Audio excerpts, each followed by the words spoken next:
Olá, boa tarde. Muito boa tarde.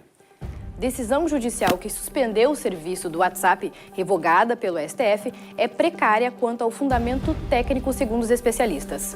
Isso porque não haveria como recuperar o conteúdo de mensagens trocadas entre investigados se elas foram apagadas. E a empresa responsável teria a razão ao alegar essa impossibilidade para não atender à justiça. Usuários ouvidos por nossa equipe acreditam que o direito à liberdade de se comunicar deveria prevalecer nesta questão. O WhatsApp só existe há 7 anos, mas o tempo é suficiente para ter se tornado quase indispensável para algumas pessoas. Para trabalho e para falar com familiar, minha mãe, namorada, essas coisas. É bem mais barato, porque não tem custo, né? Já está na minha internet. Pois ficar sem o aplicativo ontem à tarde, durante um período que variou entre 4 e 6 horas, foi no mínimo diferente. Fica meio solitário, né? Quer conversar com os amigos e não consegue, fica naquela coisa assim, ai meu Deus, eu quero usar e não tem, né? Deu para sobreviver bem. O bloqueio do aplicativo, determinado pela Justiça do Rio, foi suspenso pelo presidente do Supremo Tribunal Federal, Ricardo Lewandowski, ainda ontem, por considerar a medida desproporcional ao atingir milhares de usuários. A questão do mérito ainda vai ser discutida na corte. A tarde foi de protestos nas redes sociais e até um abaixo-assinado foi criado nesta plataforma online para pressionar o Judiciário e o Congresso Nacional contra novos bloqueios. Ontem até estava vendo uma matéria que fala que alguns países estão bloqueando, né? A justiça tem bloqueado. Mas são países de democracia duvidosa, né? É, direito de liberdade, eu acho, né? Todo mundo tem o direito de usar e usufruir, se está ali é para usar, né? Eu acho assim. O motivo apontado pelo Facebook, que comprou o WhatsApp, para não abrir as mensagens é técnico. Especialista em criptografia, o professor Raul Weber, da URGS, explica que a tecnologia de segurança usada para manter a privacidade entre as conversas impossibilita que a empresa revele as mensagens entre investigados solicitadas pela juíza da Baixada Fluminense. Antigamente, numa conversa telefônica, era muito fácil pedir um grampo, ou numa conta bancária é muito fácil pedir para abrir a conta, porque o banco tem, ou a companhia telefônica tem capacidade para isso, né?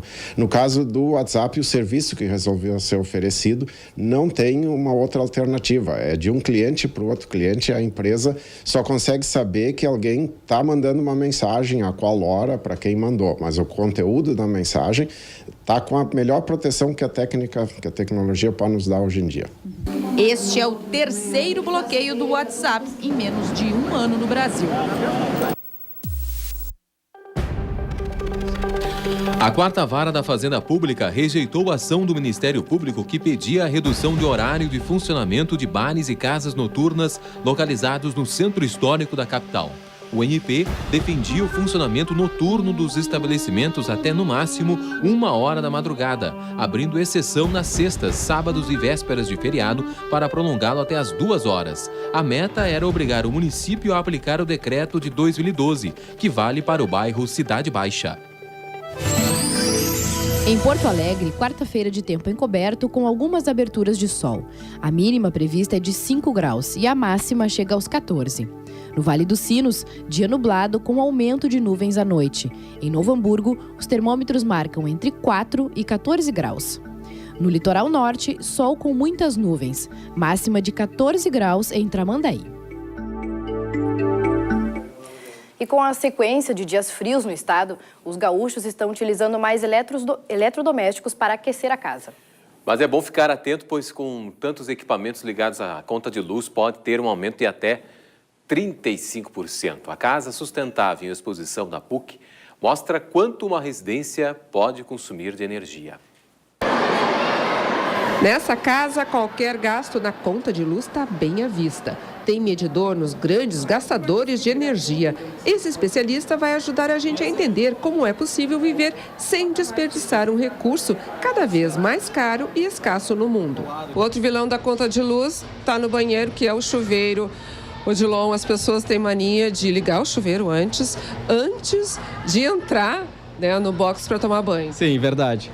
Nós tivemos uma pesquisa junto com a S-Sul, onde indicava que as pessoas, antes de adentrarem ao box para tomar o banho, elas terminavam ligando o chuveiro, né, para que saísse aquele calorzinho, aquela fumacinha da água. E isso dá ideia e realmente aquece, mas não de uma maneira eficaz, né? E termina gastando muito mais energia do que se utilizasse uma estufa comum, né, para esquentar o ambiente. Traz um grande desperdício de energia e naturalmente termina encarecendo a conta de luz. Outro vilão no gasto energético de inverno é esse aparelho, inofensivo no tamanho, mas que faz muita diferença na conta de luz. A estufinha consome 1,4 kWh, bate até o aparelho de ar-condicionado. Nesse caso, em termos de eficiência, o equipamento que tem melhor rendimento é o ar-condicionado, né? Ele tem um rendimento muito melhor que da estufa. Nesse caso, o que se coloca é o seguinte: se você estiver dentro do ambiente, permaneça com o equipamento ligado. Se não estiver, desligue o equipamento. Inverno chuvoso é um problema para a máquina de secar roupa resolver. Mas o eletrodoméstico é um sugador de energia. Esse consome 1,6 kWh. O ferro de passar é outro vilão, 0,9 kWh. E o modo stand-by de deixar os aparelhos de uso constante, hein? Quando a pessoa vai ao trabalho, desliga os equipamentos, né? Se os equipamentos forem de uma potência baixa, para facilitar, ele pode colocar tudo dentro de uma régua e desligar a régua de uma maneira única, e quando chega em casa, restabelece a energia elétrica nesses equipamentos. Com tanta preocupação em não gastar mais do que o realmente necessário, questão de respeito ao bolso e à natureza, não dá para esquecer delas, as lâmpadas. Uma lâmpada LED de 9 watts equivale a uma lâmpada compacta, né, uma fluorescente de 15 watts. Então, isso ao longo do tempo, você trocando em vários cômodos da casa, termina trazendo uma boa economia de energia.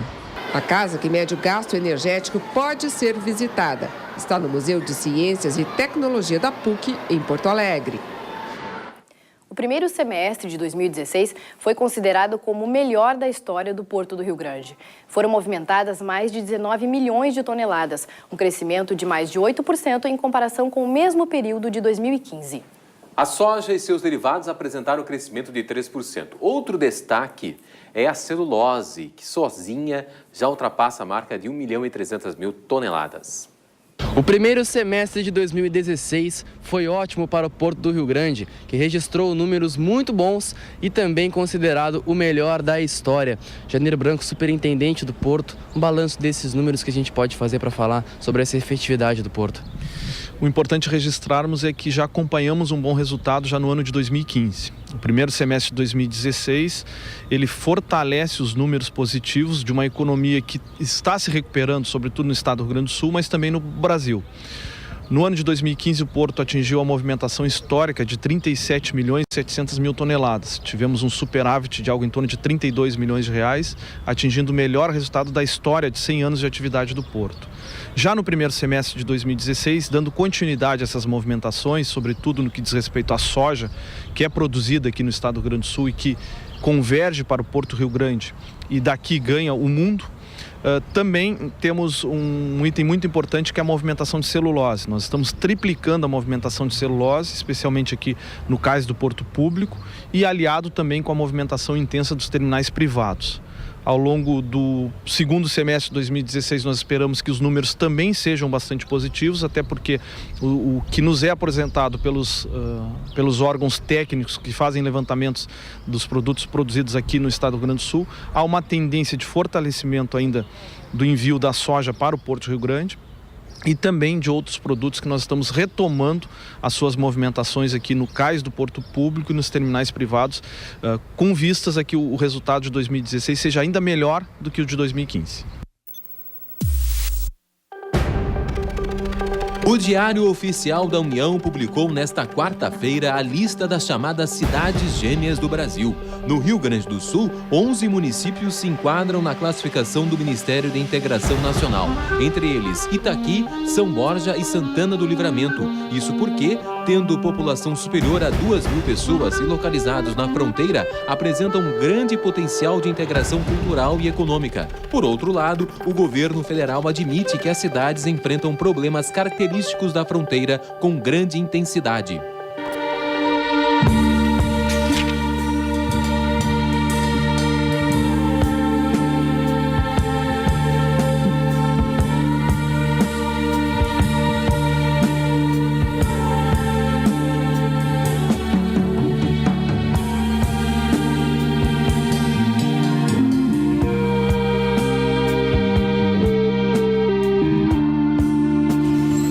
Na Serra Gaúcha, dia de sol com aumento da nebulosidade à tarde.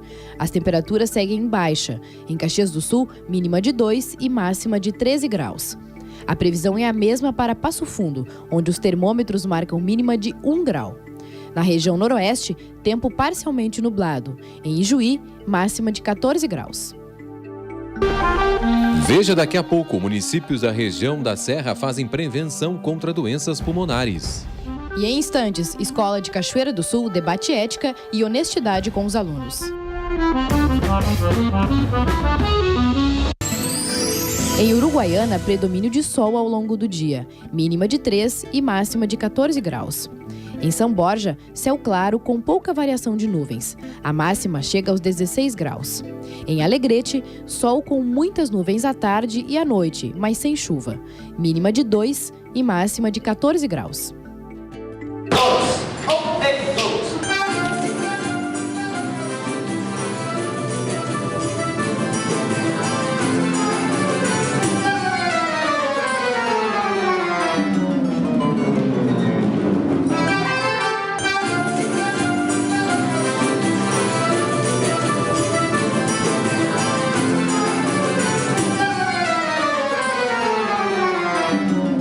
Agora a gente fala de saúde. Redobrando os cuidados contra problemas respiratórios, especialmente em crianças, está sendo realizada na Serra a aplicação gratuita de um medicamento para a prevenção do VRS, um vírus responsável por algumas das principais doenças pulmonares. Este serviço é disponibilizado pelo Ambulatório Central da Universidade de Caxias do Sul para moradores de 49 municípios da região de abrangência da 5ª Coordenadoria de Saúde. Os detalhes a gente vai ver agora na reportagem da TV Caxias. O programa é realizado no Ambulatório Central da UCS, com recursos do governo federal. O medicamento tem um custo que pode chegar até R$ 4.000 por dose. E o ambulatório atende cerca de 80 crianças por mês para receber esta vacina. O programa de vacinação do Palivizumab é uma imunização que nós fizemos, no período da sazonalidade. Ele previne as doenças do trato respiratório das crianças, dos lactentes e das crianças até 2 anos de idade. Mas para receber este benefício é preciso apresentar algumas características. É ter nascido com menos de 28 semanas ou igual, menor ou igual a 28 semanas, ou até 1,250 kg.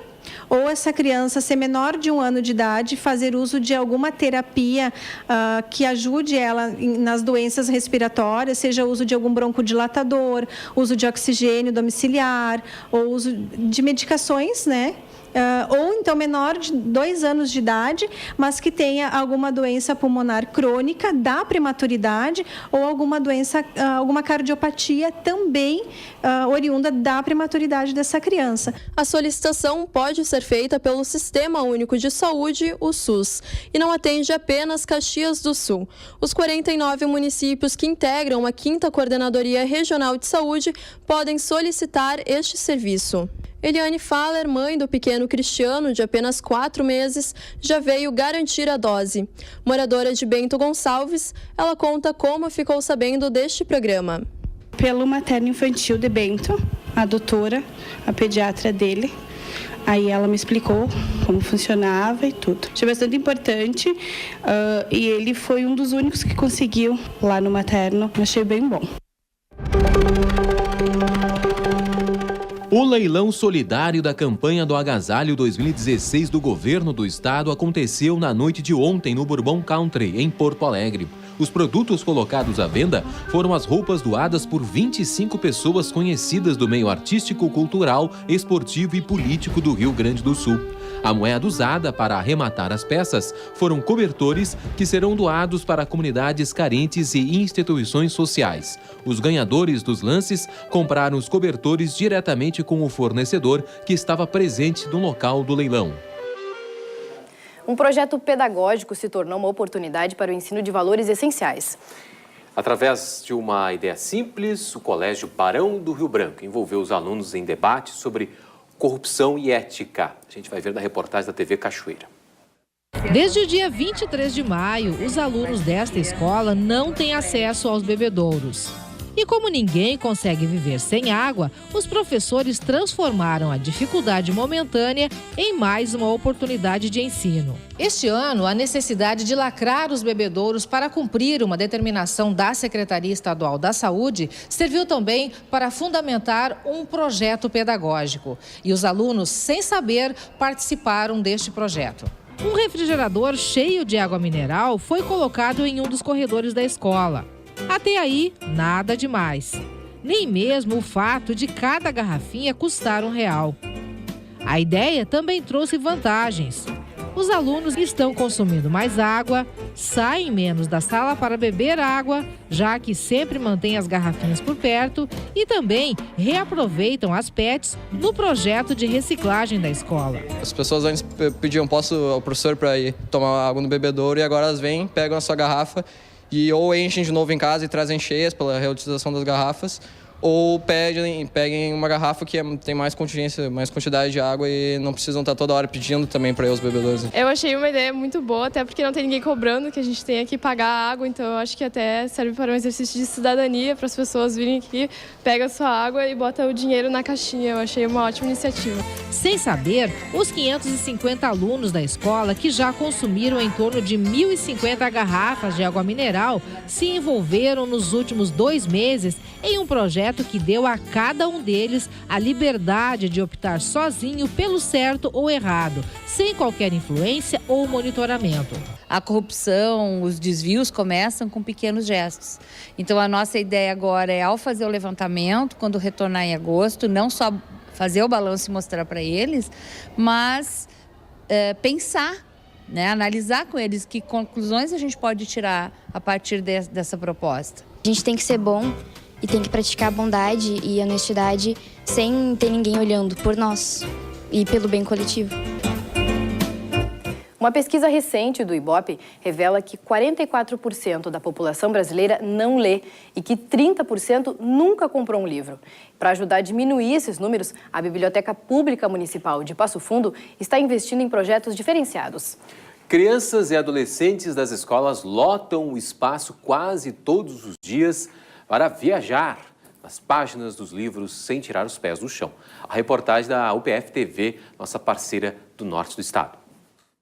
Olhos atentos e atenção redobrada. Eles não querem perder um detalhe sequer. Os alunos das escolas municipais e estaduais de Passo Fundo têm entrada livre na Biblioteca Pública Municipal Arno Vilniski.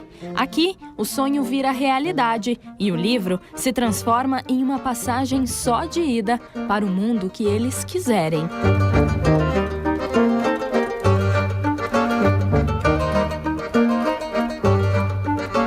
É nesse espaço que os estudantes são recebidos para voar sem asas e viajar sem tirar os olhos das páginas. O resultado é esse: concentração total e apego aos livros.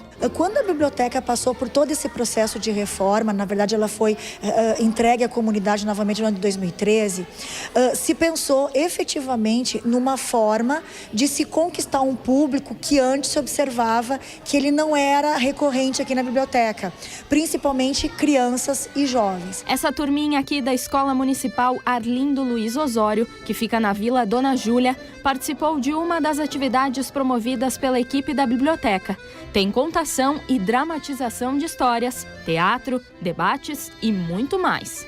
É um apoio que a gente faz na sala de aula, a biblioteca aqui proporciona para a gente um complemento daquilo que a gente trabalha em sala de aula. E para os alunos é uma vivência diferente que eles com certeza aproveitam muito. Em 2016, a biblioteca adquiriu 3.401 novos livros. Em média, 45 pessoas por dia passam por aqui.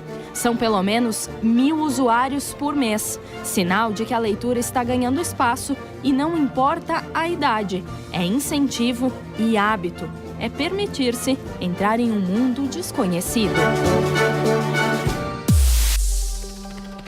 A menos de um mês do início do Festival de Folclore de Passo Fundo, a estrutura já está sendo montada. O espaço, junto ao Parque da Gari, deve estar pronto até o dia 7 de agosto, pela previsão dos organizadores do evento internacional. A área terá capacidade de receber um público de cerca de 5.000 pessoas. A 13ª edição do festival vai reunir 60 grupos gaúchos, além de 15 grupos de outros estados e países. O evento ocorre de 12 a 20 de agosto.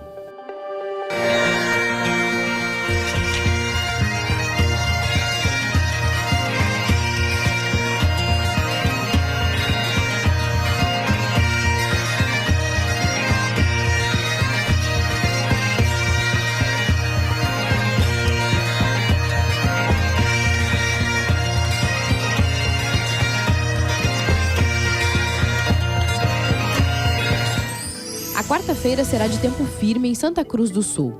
Os termômetros marcam entre 2 e 13 graus. Em Santa Maria, previsão de céu claro e poucas nuvens à tarde. A máxima também atinge os 13 graus. Em Cachoeira do Sul, tempo aberto com aumento de nuvens à tarde. Mínima de 2 e máxima de 13 graus. Veja a seguir. Festival de Cinema de Gramado começa no dia 26 de agosto.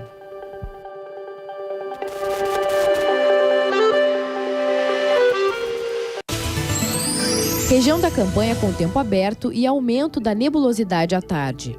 Em Bagé, as temperaturas variam de 0 a 8 graus. Em Pelotas, tempo nublado com poucas aberturas de sol. As marcas variam de 6 a 16 graus. Em Rio Grande, no litoral sul, tempo parcialmente nublado. Máxima de 15 graus.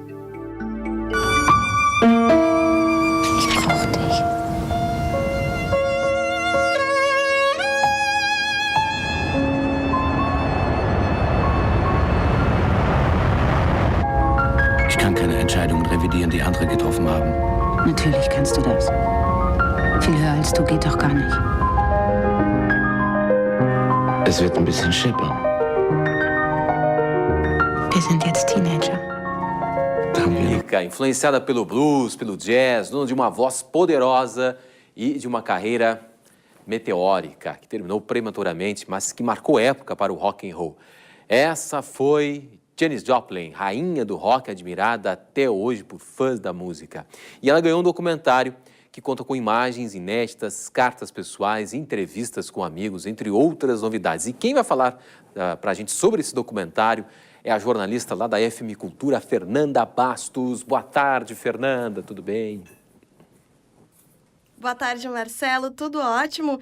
E ainda mais quando a gente tem um documentário desse porte que foi dirigido pela Amy Berg, né, realizadora que já vinha se aventurando aí pelo documentário com êxito e agora segue para um musical, né, um documentário musical que é Janis Little Girl Blue, que está fazendo muito sucesso aqui em Porto Alegre, né, e não é para menos. Ele vai tentar capturar aí a essência, a personalidade desse ícone da contracultura e da música, né, do rock and roll, porque não dizer, já que a gente teve recentemente aí o Dia do Rock, é a Janis Joplin. Então, essa cantora lá de Port Arthur, no Texas, a Amy Berg, nesse filme, vai tentar aí buscar justamente as origens dessa personalidade tão forte que a Janis tinha e como ela, desde ali a adolescência, já foi se diferenciando e justamente por não se adequar a esses padrões tão rígidos, né, que naquele período ali, ela nasce em 1943, E ali, por volta dos anos 60, ela já se destaca aí,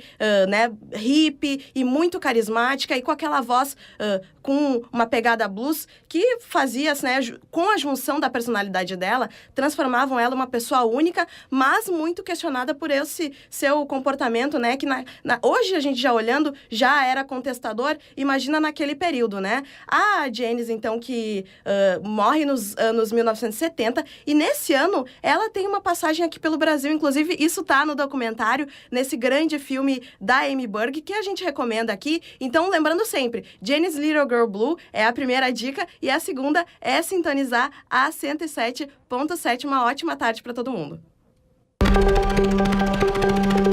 A Orquestra Sinfônica de Porto Alegre realizou ontem à noite no Teatro São Pedro, em Porto Alegre, mais um concerto com participação de convidados especiais.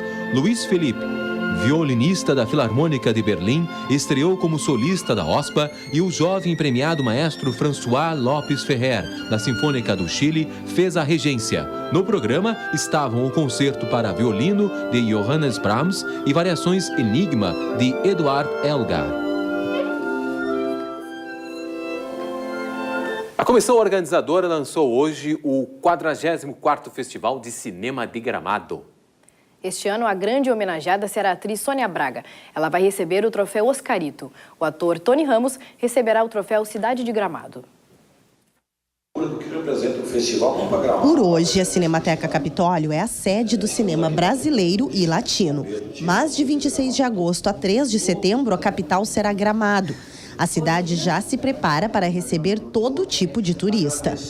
A gente imagina fazer um festival melhor do que os anos anteriores e mais popular do ponto de vista de ter uma aproximação tanto com o cinéfilo, que quer olhar tecnicamente o cinema, como para o apreciador do cinema como um todo, que quer entender um pouquinho do que é esse mundo.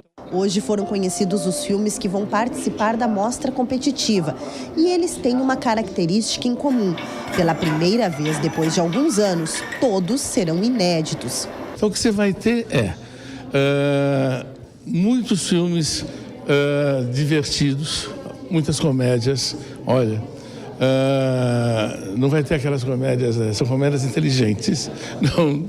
E você vai ter filmes latinos, ela vai falar, mas melhor selecionados, fomos atrás de coisa. Você vai ter coproduções, vê que curioso, entre Brasil e Argentina, que não deixa de, pelo menos em cinema, ainda é o nosso favorito, né? Uma das estreias no festival deve ser o filme Elis, que conta a história da cantora gaúcha. Também haverá 2 coproduções Brasil-Argentina. Finalmente, a ideia de que os nossos países podiam digamos, coincidir em uma coprodução, produções múltiplas, coproduções múltiplas, está sendo hoje uma forma de produção muito boa. Não só para abatir custos, sino para contar histórias que tenham ainda mais projeção no mercado. Então, para Gramado é uma grande coisa.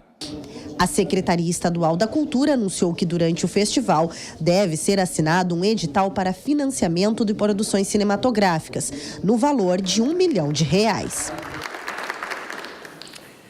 Morreu nesta madrugada, aos 72 anos, o jornalista Danilo Ucha. O profissional, com mais de 50 anos de atividades na imprensa do Rio Grande do Sul, era hipertenso, mas a causa da morte não foi confirmada. Também não foram divulgados local e hora do sepultamento.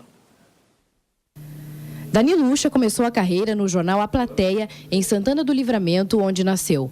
Formado pela URGS, escreveu matérias para revistas nacionais e livros-reportagem. Na década de 1970, foi um dos fundadores do Co-Jornal. Por anos, trabalhou no jornal Zero Hora e exerceu atividades na TVE, para onde havia voltado fazendo comentários de gastronomia. Ucha dirigia o mensário Jornal da Noite, que vai completar 3 décadas em agosto. Há 14 anos, ele trabalhava no Jornal do Comércio e assinava a coluna Painel Econômico. O jornalista deixa esposa, 5 enteados, 11 netos e 8 bisnetos. O Canal Aberto volta amanhã. Você fica agora com o Plano de Jogo e mais informações no segunda edição às 7 da noite. Boa tarde, até amanhã.